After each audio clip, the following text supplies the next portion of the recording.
Today we will discuss about the network theorems in which we will take the reciprocity theorem. In the previous class we have discussed about the Thevenin's, Norton, superposition, maximum power transfer theorem. Now today we will take the reciprocity theorem. According to reciprocity theorem, the theorem states that in a linear and bilateral circuit, the voltage source and its corresponding response can be interchanged. Means current in any branch due to voltage source connected at different branch can be interchanged. कहने का मतलब ये है कि in linear and bilateral circuit किसी एक branch में यदि एक वोल्टेज सोर्स कनेक्टेड है और उसका रिस्पॉन्स किसी अदर ब्रांच में हमें मिल रहा है, कोई करंट पास हो रही है due to this voltage source in a different branch, तो according to reciprocity theorem we can interchange the response and the source. जिस सोर्स के कारण किसी दूसरी ब्रांच में कोई रिस्पॉन्स मिल रहा है, कोई करंट जनरेट हो रही है, हम उस करंट को और उस वोल्टेज सोर्स जिसके कारण वो करंट जनरेट हो रही है दोनों को इंटरचेंज कर सकते हैं.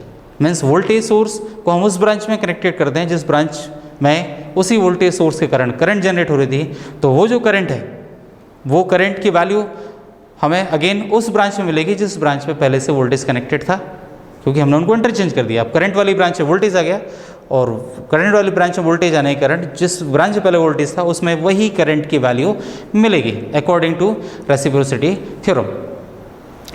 तो current in any branch due to voltage source connected at different branch can be interchange.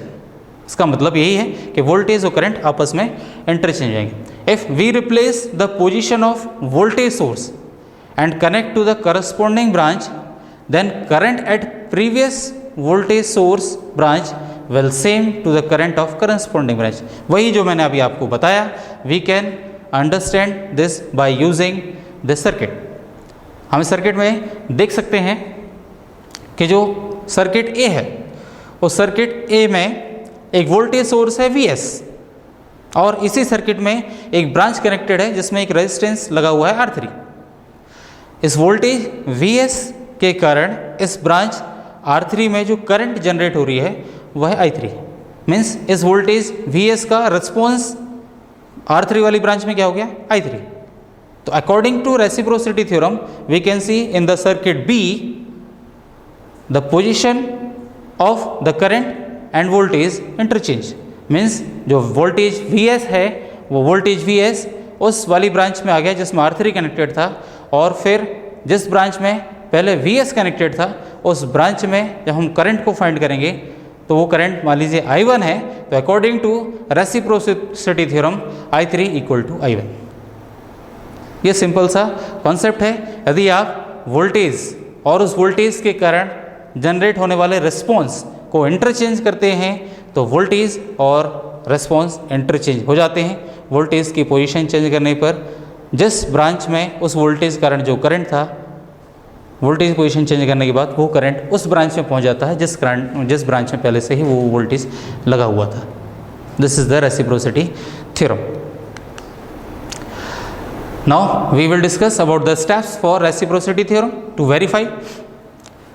Number 1, find the current in corresponding branch by using basic analysis method like mesh node analysis and many other methods are available है.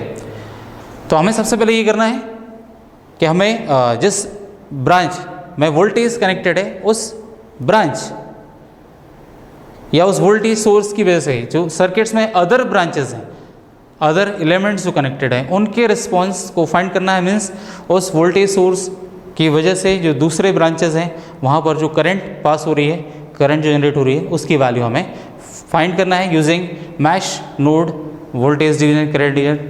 Various methods are available here to find or analyze the circuit. Second step, change the position of voltage source and connect to corresponding branch and find again a current at a previous branch where source was connected. Change the position of voltage source means अब आपको voltage source की position change करनी है and connect to corresponding branch. जिस branch में हमने current find की है अभी, उसी ब्रांच में हमें उस वोल्टेज को कनेक्ट करना है।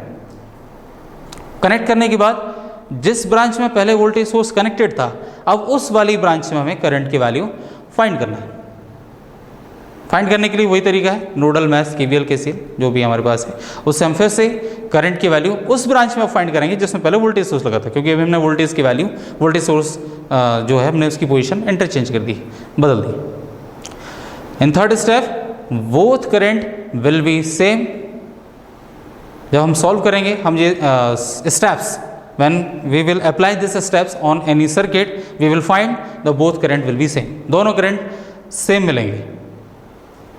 It's proof that source and its response can be interchange। ये जो हमें करंट जो मिलेगा जो कि दोनों सेम होंगे, इससे हम वेरीफाई कर पाएंगे कि जो सोर्स है और सोर्स का जो रिस्पॉन्स है वी कैन इंटरचेंज।